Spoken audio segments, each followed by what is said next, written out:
알게 되었다. 해질 무렵 아버지가 왜 강가에 지게를 내려놓고 종아리를 씻고 돌아와 내 이름을 한 번씩 불러보셨는지 알게 되었다. 시인은 비로소 이 시를 쓰면서 아버지의 사랑에 눈을 뜨게 되었다. 그렇게 고백하더군요.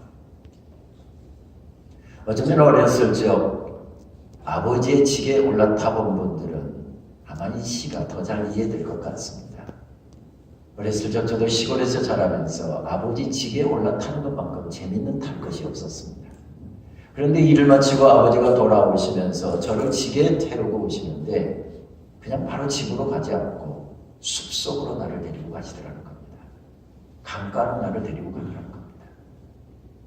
어쩌면 사랑하는 아들에게 숲의 아름다움을 알려주고 싶고 굽이굽이 돌아가는 강의 아름다움을 아들에게 맛보게 하고 싶어서 아빠는 아들을 지게에 태우고 숲속으로 들어가고 강가로 갔을지 모르겠습니다. 아들아, 내 인생길을 걸어갈 때 내 앞길을 가로막고 있는 절벽도 있고 너의 길을 가로막고 있는 장애물도 있단다. 저기 강물을 보아라. 절벽을 시감하는 때가 가장 찬란하단다. 그때가 가장 아름답다. 어쩌면 아버지는 어린 아들에게 그러한 사실을 알려주고 싶었을 텐데 아들은 나이가 어려서 그걸 잘 몰랐습니다. 그런데 이제 아버지의 나이가 되어서 자식을 키우면서 생각을 해보니까 그때 아버지가 나에게 숲의 아름다움을, 강의 아름다움을 선물해 주시려고 그랬구나. 아버지의 마음이 이제서 이해가 되는 겁니다. 정호성 시인은 1970년대 후반에 서울 예수라고 하는 제목의 시집을 필두로 해서 수십 권의 시집을 발간했고 참 주옥과 같은 많은 시를 남기고 있는 우리 시대의 가장 대표적인 시인 가운데 한 사람이죠. 시를 좋아하시는 분은 알겠습니다만 정호성 시인의 시를 읽어보면 어머니에 대한 이야기는 참 많이 나오고 있습니다. 근데 아버지에 대한 이야기는 거의 나오지 않습니다. 그런데 장비사에서 나온 시집이죠. 2007년도에 발행한 그의 시집 포옹이라고 하는 시집을 보면 아버지에 대한 이야기가 마치 돈물 터지듯이 터져나오고 있는 것을 발견하게 됩니다. 도대체 무슨 일이 있었던 것일까요? 2007년도 당시에 시인의 아버지는 88살의 고령이었답니다. 치매기도 약간씩 나타나고 있었고요. 당뇨로 인해서 한쪽 시력을 거의 다 상실한 상황이었습니다. 아버지가 그 시대에 어른들이 다 그랬지만 일본말을 참 잘하셨답니다. 그래서 아버지가 치매에 도움이 될까 싶어서 시인은 아버지에게 일본말로 된 책, 마더테레사에 관계된 책이었다고 하지요. 그 일본말 책을 사다가 아버지 이거 번역을 좀 해보십시오 하고 아버지에게 권했답니다. 그런데 그게 무리가 되어서 했을까요? 아버지는 뇌경색으로 쓰러지고 말았습니다. 누군가의 도움을 받지 않으면 한 발자국도 떼놓기가 어렵고 밥 한 숟가락 당신 입으로 떠넣기가 어려운 지경이 되고 말았습니다. 그래서 시인은 아예 거처를 옮겨서 아버지 집에서 아버지와 함께 24시간 생활하면서 아버지의 사랑에 눈을 뜨게 되었다. 그렇게 고백하더군요. 아버지를 구축해서 화장실로 모시고 가고 밥 숟갈에다가 밥 두고 반찬 떠서 아버지 입에다가 정성을 다해서 넣어드리기도 하고 아버지 들쳐업고 동네 목욕탕에 가서 아버지 등도 밀어드리고 그렇게 아버지를 모시고 살면서 시인은 비로소 아버지의 사랑에 눈을 뜨게 되었다. 그렇게 고백하더군요. 그 시집에 나오는 나팔꽃이라고 하는 시에서 아버지는 까만 나팔꽃이를 환약으로 잘못 알고 물로 들이키시기도 하신 분이십니다. 노부부라고 하는 시에서 아버지는 이제 배변도 어려울 정도로 나이가 드신 분이십니다. 못이라고 하는 시에서 아버지는 한때 건장한 못이었지만 세월의 무게를 이기지 못하고 빠져나오면서 녹이 슬고 이제 구부러져서 더 이상 쓸모없는 못과 같이 되어진 분으로 묘사를 하고 있습니다. 특별히 못이라고 하는 시를 읽어보면 그곳에 아버지의 사랑 이야기가 가득 채워져 있고요. 그 사랑에 감격하는 아들의 사랑 이야기가 그곳에 채워져 있는 것을 발견할 수 있었습니다. 이것은 못이라고 하는 제목의 시입니다. 벽에 박아두었던 못을 뺀다. 벽을 빠져나오면서 못이 구부러진다. 구부러진 못을 그대로 둔다. 구부러진 못을 망치로 억지로 펴서 다시 쾅쾅 벽에 못질하던 때가 있었으나 구부러진 못에 병들고 녹슨 가슴을 애써 헌금으로 닦아놓는다. 뇌경색으로 쓰러진 늙은 아버지, 공중 목욕탕으로 모시고 가서 때밀은 침상에 눕혀놓는다. 구부러진 못이다. 우리 아버지도 때밀이 청년이 벌거벗은 아버지를 아무리 펴려고 해도 더 이상 펴지지가 않는다. 아버지도 한때 벽에 박혀 녹이 슬도록 모든 무게를 견뎌냈으나 벽을 빠져나오면서 그만 구부러진 못이 되었다. 아버지도 한때는 건장한 못이었답니다. 저 자식 건사하게 해서 아침 일찍부터 저녁 늦게까지 뛰고 달려도 피곤한 줄 모르고 달렸던 건장한 못이었답니다. 그것이 아이들 대학 가르치는 길이고, 그것이 가정을 세우는 길이고, 그것이 아이들과 함께 살 건설을 마련하는 일이어서 힘들다는 이야기 한 번도 안 하고 인생의 무게 모두 다 걸머지고 아침 일찍부터 저녁 늦게까지 허덕이면서 달렸지만 아버지는 그 모든 인생의 무게를 걸머지고 힘들다는 이야기 한마디 안 하셨던 건장한 못이었답니다. 그런데 아버지도 세월의 무게를 이기지 못하고 인생의 무게를 이기지 못하고 결국 벽에서 박혀있던 못이 빠져나온 것처럼 그렇게 아버지가 나이 들어서 빠져나왔는데 은퇴를 했는데 이제는 더 이상 녹이 슬고 구부러져서 쓸모없는 목과 같이 되어 있답니다. 여기에는 아이를 향한, 자녀들을 향한 아버지의 사랑 이야기가 가득가득 채워져 있고 그 사랑에 감격한 아들이 아버지의 사랑 이야기를 들으면서 감격하여 자기의 사랑 이야기를 써놓는 구조로 되어 있습니다. 그렇습니다. 사랑 이야기는 또 다른 사랑 이야기가 터져나오게 만들고요. 한 사랑 이야기는 또 다른 사랑 이야기가 터져나오게 만드는 이런 특성을 가지고 있습니다. 어쩌면 성경에서 이런 특성을 가장 잘 보여주고 있는 말씀을 들라고 한다면 우리는 아가서의 말씀을 들 수 있을 것 같습니다. 한 남자가 한 여자를 사랑하는 아름다운 사랑 노래가 가득가득 채워져 있는 게 아가서의 말씀입니다. 어떻게 이런 에로틱한 노래가 성경에 들어올 수 있었을까? 그렇게 의문을 갖는 사람도 있지만 아가서만큼 이 하늘 아버지의 사랑 이야기를 이렇게 잘 설명해주고 보여주는 말씀이 없기 때문에 성경에 들어왔을 것입니다. 그래서 실제로 유대인들은 이스라엘 백성들을 향한 하늘 아버지의 사랑 이야기로 아가서를 이해했고요. 초대교회 성도들은 그리스도의 신부인 교회와 그리스도인들을 향하여서 부르는 우리 주님의 사랑 노래로 아가서를 이해했습니다. 사랑이 시작된 것입니다. 사랑이 얼마나 아름답습니까? 사랑 노래가 울려 퍼지면 누구나 다 봄동산이 되지요. 이렇게 사랑 노래가 울려 퍼집니다. 나의 사랑, 나의 어여쁜 자야, 내가 너를 사랑하였구나. 이런 아름다운 사랑을 했던 사람이 누구였습니까? 이스라엘의 3대 왕이었던 솔로몬 왕이었습니다. 그리고 이런 사랑을 받은 여인이 누구였습니까? 술람미 여인이었습니다. 그런데 이 한 남자가 한 여자를 향하여서 일방적으로 부르는 사랑 노래로 가득가득 채워져 있는데 아가서는 한 편의 사랑 노래가 아니라 여러 편의 사랑 노래로 채워져 있습니다. 그래서 우리가 아가서, 아가라고 번역해서 쓰는 이 아가서의 표제어는 히브리어로 시루하시름 이런 뜻을 사용하죠. 우리는 아가 이렇게 번역해 쓰지만 더 정확한 번역은 영어 성경인 것 같습니다. 영어 성경은 Songs of the Songs, 노래들 중에 노래라고 하는 그런 제목으로 번역되어 있죠. 그러니까 시루하시름이라고 하는 뜻은 노래들 중에 노래라고 하는 그런 뜻을 가지고 있습니다. 그러니까 이 표제에서 알 수 있는 것처럼 한 편의 사랑 노래가 아니라 여러 편의 사랑 노래가 함께 엮어진 것이 아가서의 말씀이라는 것입니다. 지금 사랑하는 왕이 자기 사랑하는 여인을 만나기 위해서 백마를 타고 어쩌면 들판을 달리고 산길을 달리면서 사랑 노래를 부르고 있는데 그 사랑 노래가 우리들에게 들려오고 있습니다. 이런 사랑을 받은 여인은 얼마나 행복했을까요? 여러분 표정 보니까 한 번도 나는 그런 사랑 받아본 적이 없다 하는 표정으로 앉아 계시는데, 오늘은 사랑 이야기니까 옛날 사랑, 결혼하기 전에 남편의 사랑을 떠올리시고 아내의 사랑을 떠올리시면서 좀 미소를 지으면서 사랑 이야기를 들으셔야 내 마음의 은혜가 됩니다.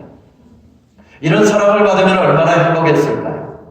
일방적으로 왕이 한 여인을 향해서 내가 너를 사랑한다고 노래를 부르면서 지금 달려오고 있습니다. 그런데 이런 놀라운 사랑을 받았던 여인이 이름도 나타나지 않습니다. 술람미 여인, 이것은 오송댁, 청주댁, 진천댁 이런 뜻이지 이름이 아닙니다. 이름도 나타나지 않고요. 이 여인이 어떤 출신의 배경을 가지고 있고 공부는 얼마나 했고 교회는 어디를 가지고 있었고 신앙생활은 얼마나 했고 직분은 어떠했는지 그런 내용이 전혀 나타나고 있지 않습니다. 그렇다고 해서 성경이 여인에 대해서 전혀 정보를 안 주고 있는 것은 아닙니다. 아가서의 말씀에 이곳저곳에 상계되어 있는데 가장 대표적인 말씀을 들라고 한다면 아가서 1장 5절 말씀인 것 같습니다. 그녀의 외모를 표현하고 있는 아가서 1장 5절 말씀을 보게 되면 그 여인의 외모가 피부가 마치 계달의 장막 같았다 이렇게 표현하고 있습니다. 여러분 계달의 장막 느낌부터가 조금 칙칙하죠. 계달의 장막은 어떤 텐트였는가 하면 유목민들이 양의 가죽과 염소의 가죽으로 옷을 만들어 입었습니다. 옷을 만들기 위해서 재단하다 보면 조각들이 발생하는 것입니다. 이 조각들을 버리기를 아까우니까 이 조각들을 얼기설기 엮어서 만든 텐트가 바로 계달의 장막이었습니다.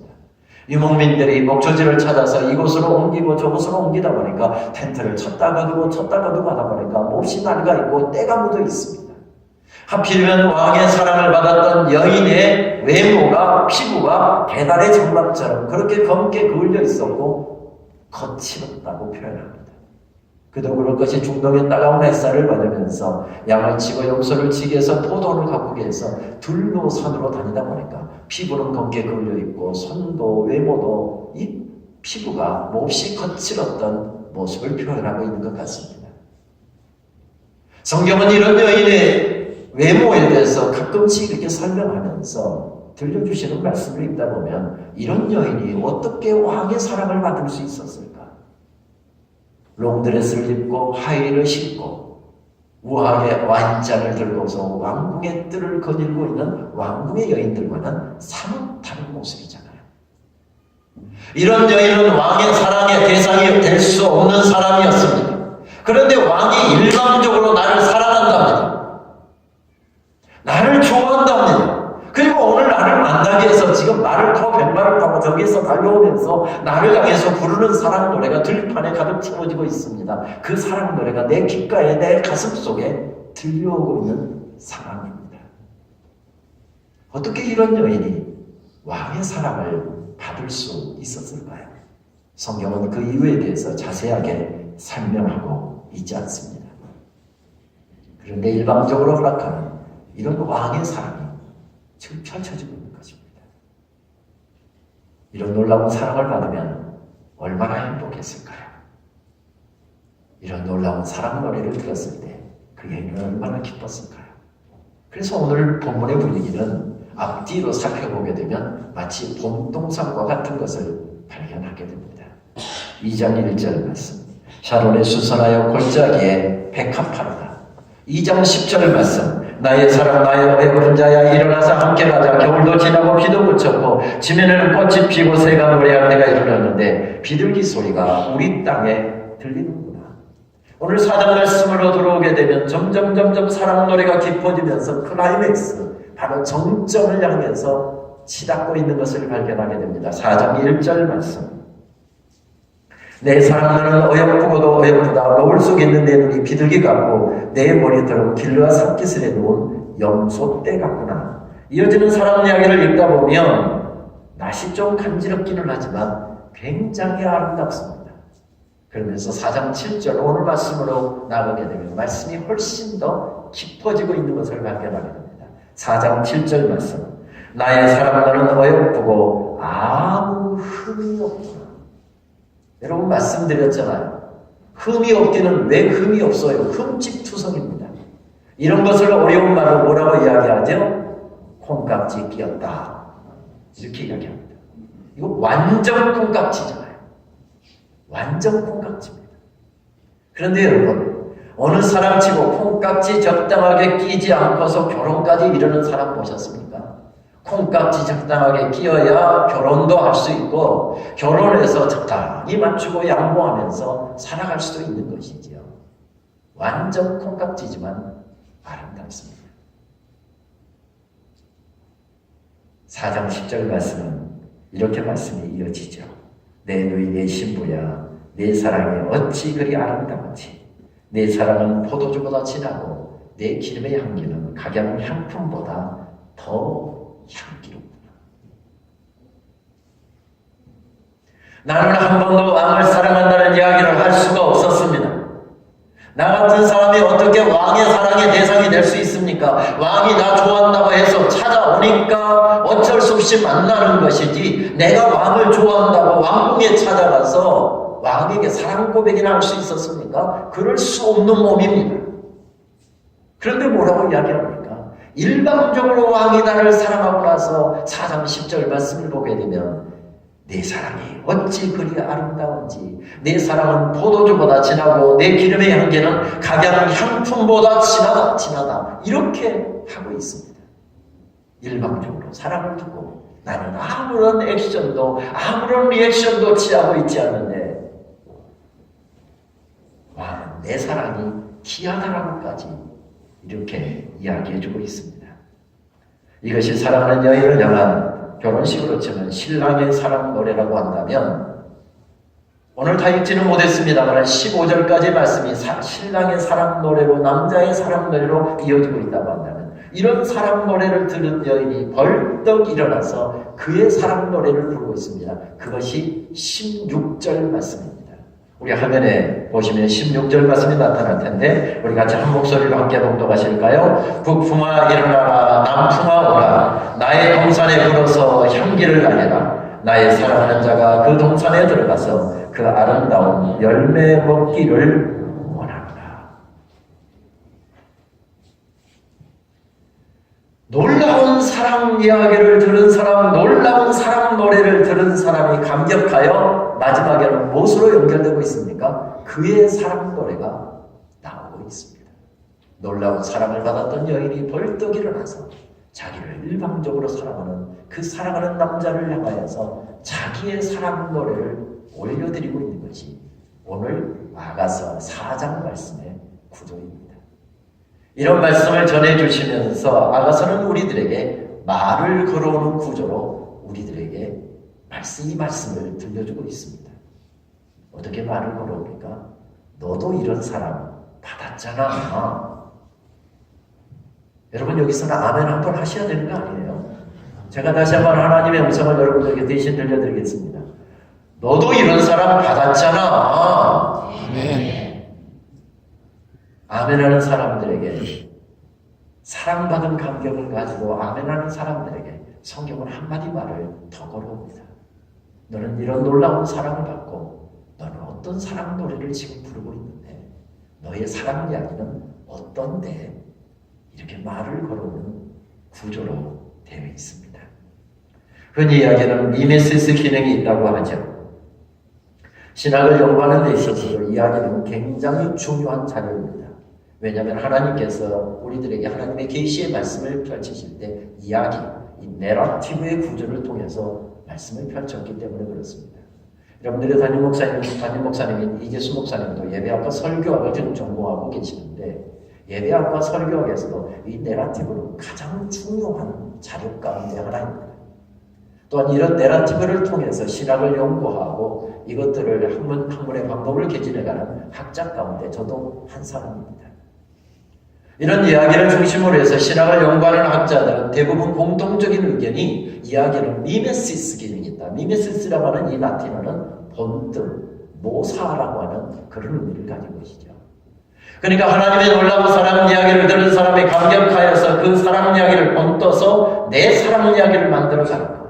나는 왕을 한 번도 제대로 사랑도 못했습니다. 그런데 왕이 나를 일방적으로 사랑한다고 외칩니다. 그 사랑을 받은 사람이 그 사랑을 본떠서 내 사랑 이야기를 만들고 왕의 놀라운 사랑 노래를 들은 사람이 그 사랑 노래를 본떠서 내 사랑 노래를 새롭게 만들어가는가. 이런 특성을 가진 게 내러티브, 이 이야기가 가지는 기능이라는 것입니다.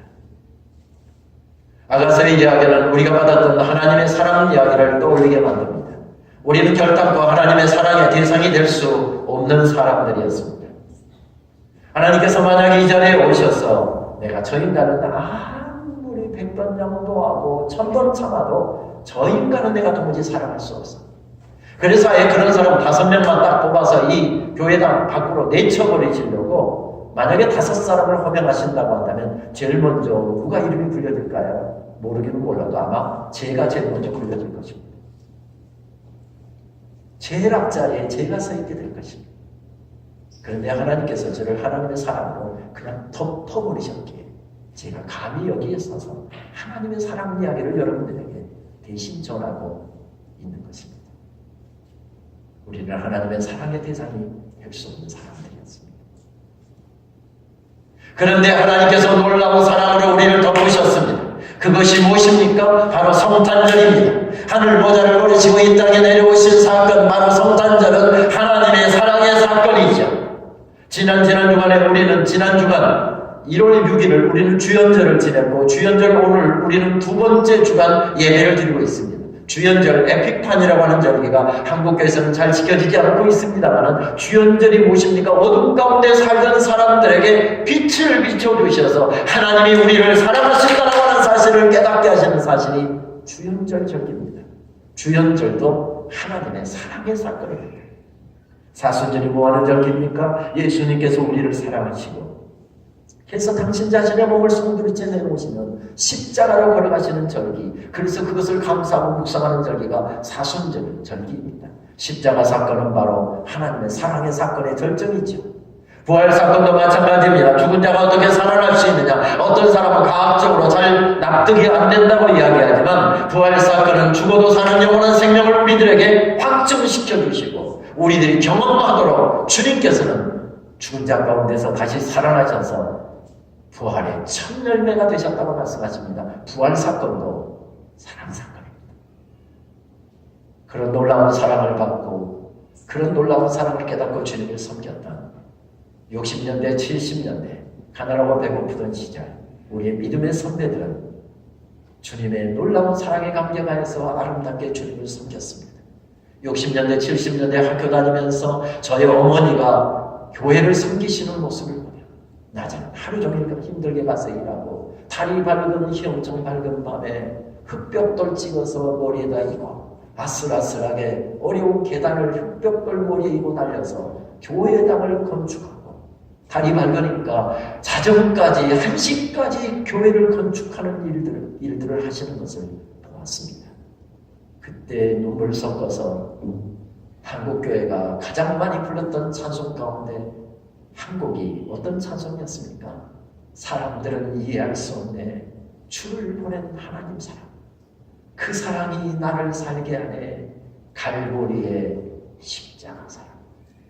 그렇습니다. 놀라운 사랑을 받은 사람들은 감격하여서 한밤중에도 한 꼭두 새벽에도 벌떡벌떡 일어나 주님을 향한 아름다운 사랑 노래를 불렀습니다. 우리는 결코 하나님의 사랑의 대상이 될 수 없는 존재들이었습니다. 그런데 그 사랑으로 우리를 덮어버리셨습니다. 몇 년 전 제가 섬기고 있는 장로의 신학대학교에서는 해외 석학초청 설교학 강좌를 연 적이 있습니다. 매년마다 전 세계적으로 가장 명성이 높은 이 석학들을 초청해서 일주일 동안 학교에서 강좌가 진행되는 프로그램이었습니다. 그 해에는 캐나다에서 제일 좋은 학교 중에 하나죠. 토론토 대학교 신학부의 설교학 교수인 폴 스캇 윌슨 박사를 초청해서 설교학 강좌를 한 적이 있습니다. 학생들을 대상으로 해서 강의도 하고 목회자들을 대상으로 해서 강의를 하기도 하고 그리고 한국교회를 소개하는 차원으로 주일날 오전에, 주일날 오후에 또 주일날 저녁에 성장하는 한국교회, 정말 신실하게 주님을 섬기는 한국교회를 찾아가서 설교도 하고 그리고 이렇게 강좌가 진행되고 있었는데 어느 날 그분이 저희 장신대 채플에서 설교를 하게 되었습니다. 본문을 받아놓고 보았더니 마태복음 25장에 나오는 양과 염소의 비유였습니다. 대단한 세계적인 명성을 가지고 있는 석학이었지만 그의 설교는 아주 평범하게 진행되었습니다. 특이하다 하는 게 없이 설교가 그냥 평이하게 진행되고 있었습니다. 그런데 설교 중간이 되니까 이분은 딱 이렇게 치고 들어가더군요. 저는 캐나다에 있을 때 장신대가 굉장히 좋은 학교라고 하는 이야기를 많이 들었습니다. 근데 제가 장신대에 와서 보니까 제가 이야기 들었던 것보다 장신대가 좋은 학교라는 것을 확인할 수 있었고, 학생들도 굉장히 수준이 높게, 우리들이 지금 서구에서 앞서가면서 학생들을 가르치는데 장신대 학생들도 우리가 가르치는 내용을 거의 다 알고 있는 것을 질문하는 모습을 통해서 확인할 수 있었습니다. 오늘 지금 교직원들과 학생들 2,000여 명이 함께 모여서 예배를 드리고 있는데, 만약 예수님께서 오늘 예배 현장에 오셔서 마태복음 25장에서 양과 염소편으로 가르치는 일을 하신다고 한다면 장신대에서는 도대체 무슨 일이 일어날까요? 저는 장신대가 좋은 학교이기 때문에 당연히 전부 다 모든 학생들과 교수들이 양의 편에 있으리라고 생각했습니다. 그런데 착각이었습니다. 보니까 전부 다 뿔 달고 들이받고 뒷발질하고 왁자지껄 떠들면서 전부 다 염소편에서 서성거리고 있었습니다. 이 양반 지금 큰돈 들여서 초청에다가 극진히 대접하면서 지금 세미나가 진행되고 있는데 완전히 장신대를 몹쓸 학교 만들어버리는 겁니다. 제 앞자리에서 총장님이 앉아 계셨습니다. 총장님은 당연히 양의 편에 앉아 계시겠지. 눈을 씻고 찾아보고도 총장님의 모습도 보이지 않았습니다. 제 옆에서 지금 목소리를 높여가면서 제 설교를 통역하고 있는 김은영 교수는 당연히 양의 편에 서 있겠지. 눈을 씻고 찾아봐도 김은영 교수도 찾아볼 수가 없었습니다. 이 양반 지금 완전히 어떻게 설교를 어떻게 풀어가려고 이렇게 하나 은근히 걱정이 되었습니다. 장신대가 이런 학교가 실망이 되었습니다. 그래도 어느 교수님 가운데 어느 학생 가운데 한 명 정도는 있을 거 아닌가. 눈을 다시 씻고서 찾아보았더니 저 뒤에 정말 한 분이 있었습니다. 그러면 그렇지, 그분이 어떤 교수님일까, 그분이 어떤 졸업한 학생일까 궁금해서 다가가 보았더니 그분은 예수님이셨습니다. 그분은 양의 옷을 입고 계셨습니다. 뿔 달고 뒷발질하고 서로 들이받고 있는 염소편에 오시다니, 하는 짓도 염소, 생긴 것도 염소, 본성이 염소인 염소편에 서 있는 사람들을 한 사람 한 사람 불러내시다. 당신이 입고 계신 양의 옷을 벗어서 그에게 양 입혀주시면서 너는 이제부터 양이다. 너는 이제부터 양이다. 끌어안으시고 손잡아서 양의 편에 앉히시고 또 한 사람 한 사람 불러내셔서 양의 옷을 입혀주신 다음에 너는 이제부터 양이다. 너는 양이다. 저는 설교하다 종종 문적은 있지만 통역하다가 울었던 적은 그때가 처음이었습니다. 하는 짓도 생긴 것도 추구하는 것도 철저하게 죄인의 모습이고 염소의 모습인데 양의 옷을 입혀주셔서 우리를 여기에 세워주셔서 우리가 지금 예배하고 있고 주님을 섬기고 있고 나는 하나님의 자녀다 감격하고 있습니다. 이런 사실을 가장 잘 알려주는 찬송을 들라고 한다면 아마도 그 찬양일 것 같습니다. 그 사람 얼마나 아름다운지, 그 사람 얼마나 날 부욕해 하는지, 그 사람 얼마나 놀라운지, 그 사람 얼마나 나를 감격하게 하는지.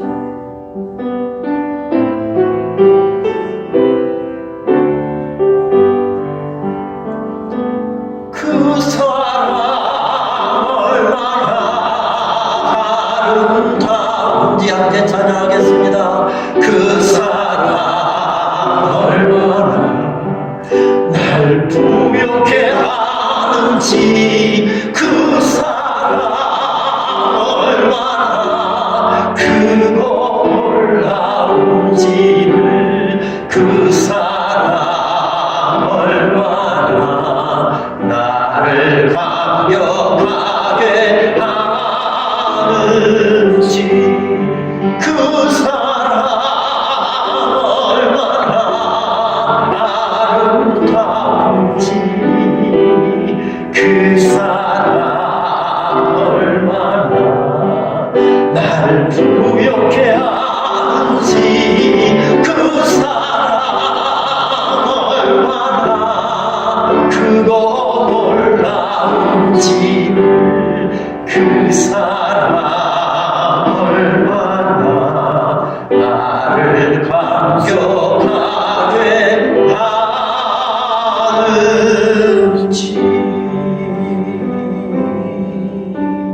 할렐루야.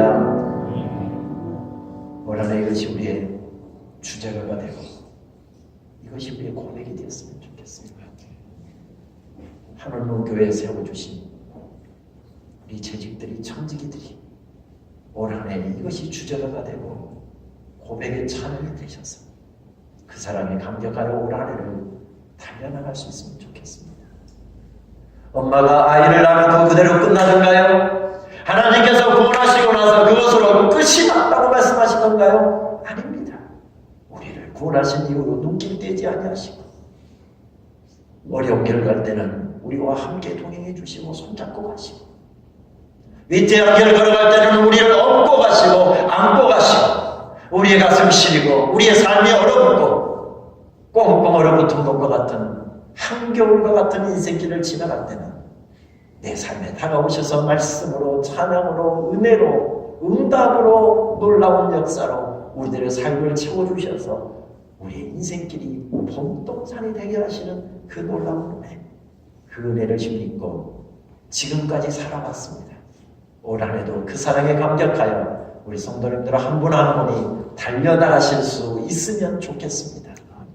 이 놀라운 사랑에 감격하는 한 신이 벌떡 일어나서 시를 씁니다.